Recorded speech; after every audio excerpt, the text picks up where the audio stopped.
Giving our praises, glory, and honor to Yahawah, Bahasham, Yahawashi, Bahasham, Rukakwadash. Yahawah is the name of our Heavenly Father. Yahawashi is the name of His only begotten Son.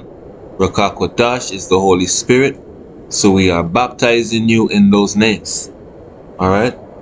Want to give double honors to the apostles, elders, and bishops of Great Millstone. Salutations to my fellow laborers pushing this truth. And shalom to the saints. Yahawah willing, this will be edifying, relevant unto salvation for the hopeful elect.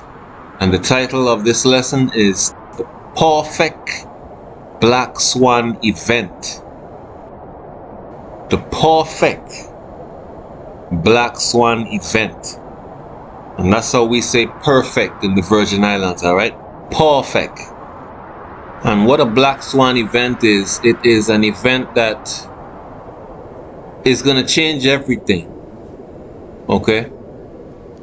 It's often referred to as something that is a surprise or unforeseen, but as we're going to get into, this is all a deliberate sequence of events that have been enacted by the powers that rule this earth right now, alright?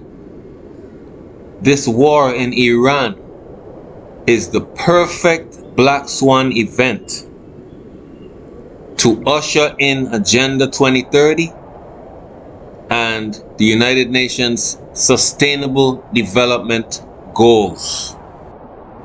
2 Corinthians 2:11 says we should not be ignorant of Satan's devices, lest he should get an advantage of us.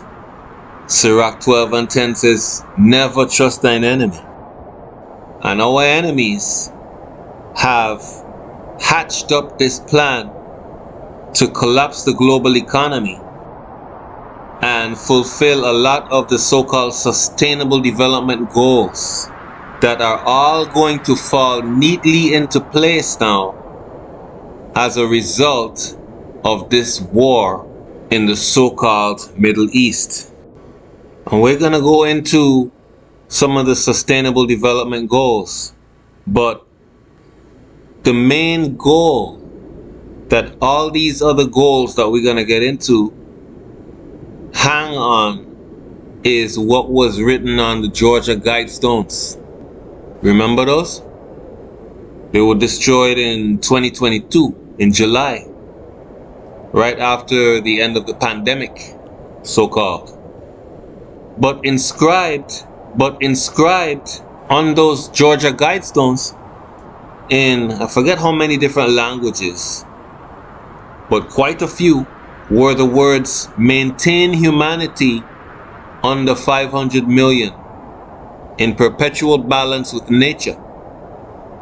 So knowing that the world has excess of 8 billion people, in order to maintain the population of humanity under 500 million, that means that you're going to have to destroy 7.5 billion.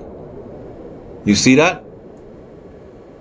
So how does this Black Swan event, namely this war in the Middle East and the collapse of the global economy, how is it going to assist in maintaining humanity under 500 million? Well, cheap energy is what has allowed humanity to increase its numbers. You understand? Cheap energy has been the driving force for automated agriculture. Right? Not only in terms of the machinery and the labor that goes into growing, harvesting, processing these crops and exporting them as well throughout all regions of the earth, but also in the synthesis of fertilizer, without which you would be able to harvest maybe 10% of what you currently harvest. According to this AI overview, approximately 70 to 90% of the hydrogen used in global ammonia production, the foundation of nitrogen-based fertilizers, is derived from natural gas. Natural gas. So in other words, without natural gas, the human population loses almost 90% of their nitrogen fertilizer. A nitrogen fertilizer is required in the initial growing stages of crops. All right, you can use phosphorus and what's the other one? Potassium for flowering and fruiting. But the growth stage of plants is when they need the most nitrogen. So now, imagine that you remove 90% of the nitrogen fertilizer from these crops. And add to that, you remove the diesel fuel that are required to run these huge tractors in order to plow and process the soil and plant the crops and harvest the crops. Right? And then you remove the gasoline and the diesel that transport these foods throughout the four corners of the earth. What you think is going to happen to the human population, man? It's time for some precepts. Let's get 2nd Esdras, the 15th chapter. The 5th verse says, "Behold, saith the Most High, I will bring plagues upon the world, the sword, famine, death, and destruction." This is Ecclesiasticus, also known as Sirach 39:29. Fire and hail and famine and death, all these were created for vengeance. 2nd Esdras 15:49. I will send plagues upon thee, widowhood, poverty, famine, sword, and pestilence to waste thy houses with destruction. This is 2nd Esdras 16:19.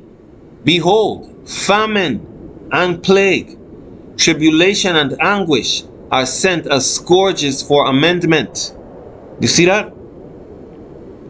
We've been warning about famine for quite some time. But your pastors have not been. Right? Some of your worldly camp leaders have not been. But this is Jeremiah 14:15. It says, "Therefore, thus saith Yahawah, Bahasham Yahawashi, concerning the prophets that prophesy in my name, and I sent them not. Yet they say, sword and famine shall not be in this land.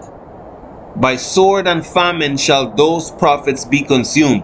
Yeah, because people don't want to hear these doom and gloom prophets, so they flock and congregate to these prosperity prophets, fortune cookie prophets, who give them a song and a dance and make them feel good. But we're telling you the truth. Famine is coming. A great culling is coming. And we're just telling you this over and over and over, but you're going to begin to see it soon, man. Because they have the perfect Black Swan event to starve the whole world. Just by removing the natural gas. And there goes your fertilizer. And the oil, and the gasoline, and the diesel. And there goes your energy, and your transportation, and your heating, and your electricity. Let's look at some of the United Nations Sustainable Development Goals now. Number 1 on the list is no poverty. Yeah, you're not going to be in poverty because you're going to be in a little micro apartment, you know, like everyone else. So you're not going to be impoverished because you're going to have a roof over your head, cricket burgers in the fridge, and maybe a bicycle to pedal your way around your 15-minute prison, should you escape the culling. Number 2 on the list is zero hunger. Yeah, with 500 million people to feed, you know, they just manufacture all your food in a warehouse with crickets for protein. And bioengineered meats, cloned meats, cockroaches for milk, Because, the cows, they fart too much and it produces too much methane, and, it's global warming, right? Number 3 on the list of sustainable development goals, good health and well-being. Well, what they mean by good health is, you being up to date with all the chemical poisons that they want to inject you with. Number 4, quality education. Yeah, quality in terms of you know and learn and study what they tell you. And everything else is misinformation and disinformation, according to what they say. Number 5, gender equality. Well, we see the results of that. Just look at the different nations who have adopted this concept of so-called gender equality and examine their birth rates, their marriage rates, their just family life in general. It's in the toilet. The only nations that are pushing for this so-called gender equality are ruled by Epstein and the likes of such. Right? The pedophiles on this planet, the cannibalistic, satanic people who run this earth, they are the ones who are pushing gender equality. And they're also pushing homosexuality and every form of degeneracy on this earth. That should tell you something, huh? Number 6, clean water and sanitation. Yeah, their idea of clean water is Bill Gates extracting the moisture from sewage and so-called purifying it for so-called clean drinking water. Goal 7, affordable and clean energy. Yeah, clean and affordable energy. What does that mean exactly? That means the energy that you're allowed to consume is going to be at such low quantity that you're going to be able to afford it, because you ain't going to be using no lots of energy. To save the planet, of course. Number 8, decent work and economic growth. Decent work and economic growth? Really? What is that? It just means you're going to do what you're told. Number 9, industry innovation and infrastructure. Well, their idea of innovation is murdering the scientists that have devised ways for people to have their own unlimited supply of clean energy, and forcing everyone to rely on the same fossil fuels, so-called, that they say is contributing to global warming. They don't want you having access to energy that they can't control.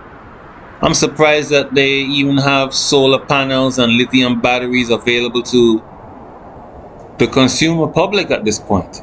But they could probably explode those lithium batteries remotely whenever they want, just like the lithium battery in your cell phone. Number 10, reduced inequalities. Yeah, if you squash everyone down into a cage and take away ambition and opportunity to excel, then of course you're going to have reduced inequality. Not by increasing the opportunity, but by reducing it. You see that? In other words, everyone will be equally low on the opportunity scale. 11, sustainable cities and communities. All right, now we're going to spend a little bit of time on this, because here's where your smart cities come into play. Your 15-minute cities. Let's get that one in 2nd Esdras. This is 2nd Esdras, the 15th chapter and verse 17. It says, a man shall desire to go into a city and shall not be able. And normally when we bring this precept out is to talk about the martial law that is going to prevent you from going hither and thither. But when gasoline is $20 a gallon, you don't need martial law to keep you from traveling. When you have to fill up your tank and pay $500 to do so, you ain't going trotting here and trotting there. You're going to stay put because you have to. That's what's getting ready to happen, man. They're going to make the cost of gasoline so expensive that they're going to have something called demand destruction. So right now you could book a flight, $200-$300 to go here and go there. What about when you have to pay maybe $10,000 to book a flight? You ain't going nowhere. You ain't going nowhere. You staying right where you are. You see that? So that's how they have the perfect Black Swan event to bring in the New World Order. Not by force, but just by making things so prohibitively expensive that, you know, you just restrict yourself from traveling, for instance. You restrict yourself from buying steak because it's just so expensive you can't afford it. You see that? Another opportunity that the government is going to take, because they never let a good crisis go to waste, and this Black Swan event or this war in Iran is a crisis, okay? In case you haven't noticed yet. But the government now has the perfect opportunity to force you into a digital ID, like we always sing about, just by saying, hey, we don't have enough gasoline, we need to ration it, we need to ration the gasoline. And we know that you're gonna go to a different gas station and go to a different one and another one and a Shell and a Mobil and a whatever other gas station you're gonna go to. But we can't have that, so we need to have you on a digital ID so that we can know that you're getting the amount that you need and other people can get the amount that they need because of hoarding and, you know.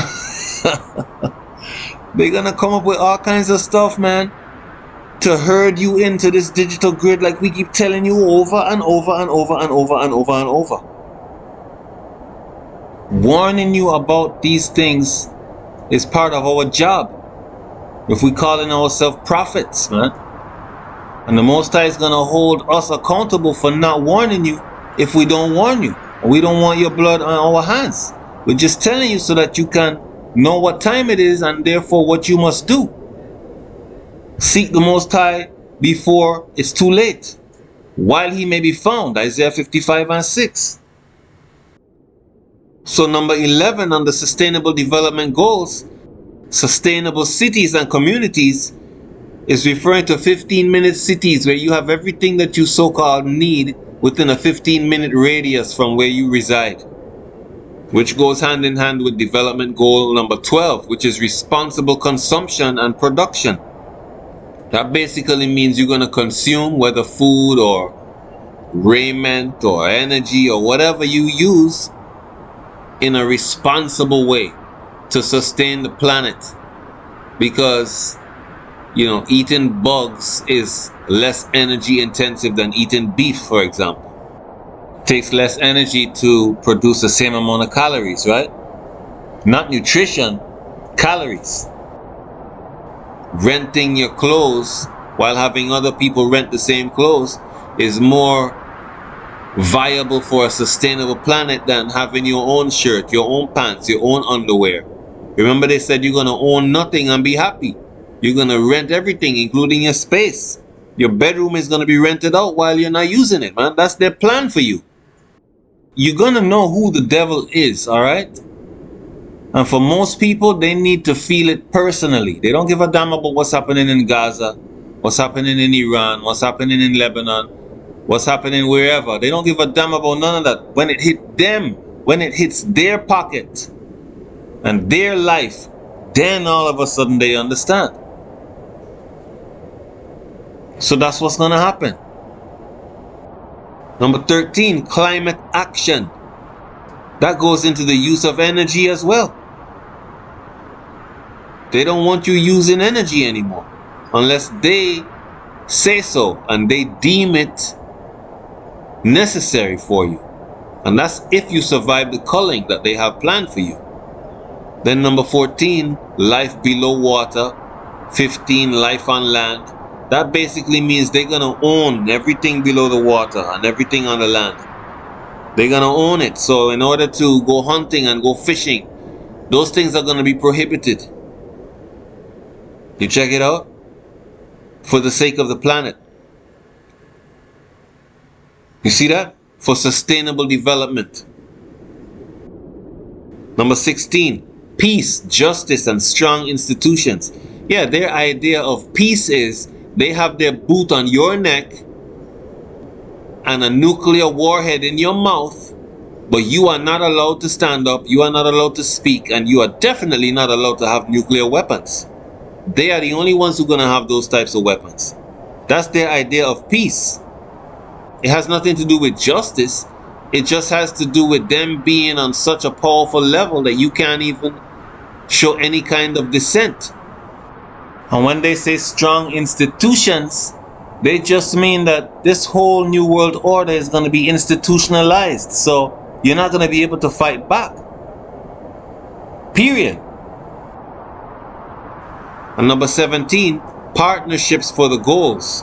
Yeah, they're going to pull in all kinds of leaders, which they already have, of these different countries, and behind closed doors make certain deals and train the police force and the military and everyone else in order to implement these goals. You see that? But the title of this lesson is the perfect Black Swan event to bring in the new world order. And another reason why it's so perfect is because, well, they get to collapse the global economy, bring the dollar down, bring in a digital system, make most people lose everything they have. But yet the boogeyman is, well, it was because of the war. Not because of greed, not because of robbery and stealing, not because of the institutions. No, it's because of war. That's what makes it perfect as well. So they have someone else to blame besides themselves. You see that? And of course, they only went to war because Iran is an evil regime, man. The people need to have freedom, right? Because they love the Iranians so very much that they will fight the Iranians, drop bombs on the Iranians, right? To save them. They will ignite millions of liters of oil and contaminate the whole place and attack desalination plants that provide fresh water for the people. They will bomb schools with little girls and kill hundreds of little girls, right? And hospitals and everything else because they want to free the Iranians. Sound familiar? Or have we already forgotten about Gaza? It's these same wicked people, man. Except now they have the Americans fully involved in this thing, man. The least of the flock shall draw them out. Jeremiah 49 and 20. Jeremiah 50 and 45. But these are righteous soldiers fighting for freedom. Wow, you gotta be really dumb to believe that. But when you go on Fox News or people like Steve Ram, his page, and you read the comments, you see a bunch of idiots commenting, man, thinking that this is somehow a righteous war. What they don't know is that they're gonna lose. Anyway, the point has been made. Just be ready when all hell breaks loose to look back on how you spent your time while things were okay in society, okay with the economy, okay with your finances, okay with life on a day-to-day basis, and be satisfied with what you put as your priority. For those of us in this walk, we are going to be taking a break from this ministry which we put first, even before our own lives. When the famine of the word kicks in, you know, when all hell breaks loose, when the prophecies are happening, we're not going to be prophesying anymore. We're going to be trusting in the Most High to keep His promises to us. This is Hebrews 10:36. For ye have need of patience, that after ye have done the will of the Most High, ye might receive the promise. So we have patience, and Yahawah willing, we endure, pursuant to Matthew 24:13, to the end, regardless of what happens. Okay? Let's get that promise in Revelation, the 3rd chapter, 10th verse. It says, because thou hast kept the word of my patience, I also will keep thee from the hour of temptation, which shall come upon all the world, to try them that dwell upon the earth. Behold, I come quickly. Hold that fast which thou hast, that no man take thy crown. And this hour of temptation is going to come on the scene when everything as you know it, life as you know it, is dependent on your allegiance and your complicit obedience to the beast in order for you to buy and sell, in order for you to participate in society. And you're either going to go along with the world, or you're going to choose to have faith in the Most High and His only begotten Son. And that decision on what you do at that time is going to be based on whether you are part of the elect, whether you kept the word of His patience, whether you did His work. Alright? Because it says, because thou hast kept the word of my patience, I also will keep thee from the hour of temptation. Because none of us are going to be able to stand in this time unless the Heavenly Father sends His angels to minister to us. Yahawashi Himself was sent ministering angels to help Him to be able to stand in His hour of temptation. Let's just get that. But before we get that, this is Hebrews the 1st chapter and the 14th verse. It says, are they not all ministering spirits, speaking about the angels, sent forth to minister for them who shall be heirs of salvation? Again, are the angels not all ministering spirits sent forth to minister for them who shall be heirs of salvation? That's why we knock that dumb doctrine of works that IUIC espouses, man. This is not by works. Ephesians 2:8 and 9, lest any man should boast. Yeah, we do our best to keep the laws to the best of our ability and rehearse the righteous acts. But it's up to the Heavenly Father, man. Because if He doesn't send His ministering spirits, the angels, to minister to us, we are not going to be able to stand in the hour of temptation. Now, this is Matthew the 4th chapter, and I'm going to start from the top. It says, then was Yahawashi led up of the Spirit into the wilderness to be tempted of the devil.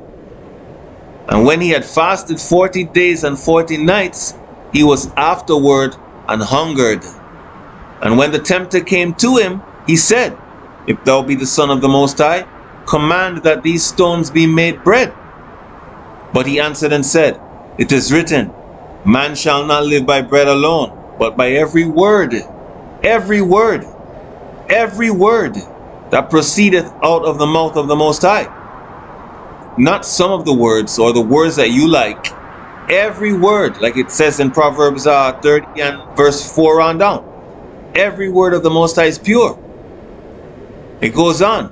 Then the devil taketh him up into the holy city, and setteth him on a pinnacle of the temple, and saith unto him, if thou be the Son of the Most High, cast thyself down, for it is written, he shall give his angels charge concerning thee, and in their hands they shall bear thee up, lest at any time thou dash thy foot against a stone.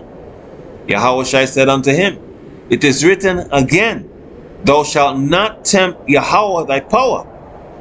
Again the devil taketh him up into an exceeding high mountain, and showeth him all the kingdoms of the world, and the glory of them, and saith unto him, all these things will I give thee, if thou wilt fall down and worship me.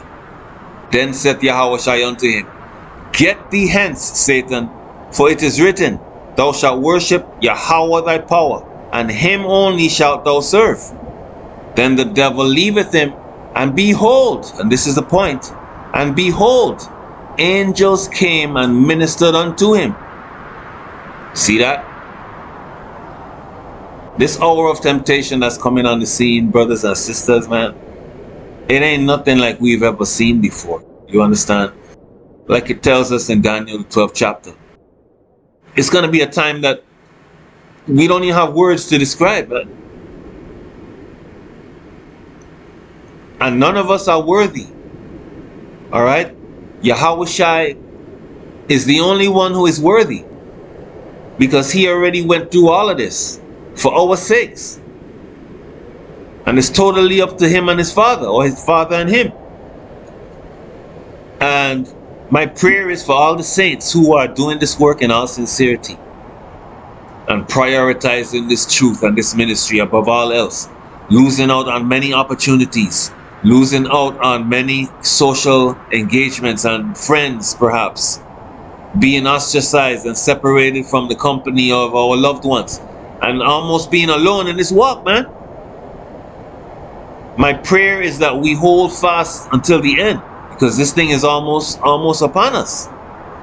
And if you can't see that, just continue to stay alive and pay attention. Alright? But this Black Swan event is going to change everything. And it's perfect to bring in the New World Order, which is going to bring in the mark of the beast and the hour of temptation, and indeed bring about Armageddon. But also usher in the redemption of our souls. And a righteous kingdom that's going to rule forever and ever with Yahawashi at the helm. And that's all we care about. Our affection is set above.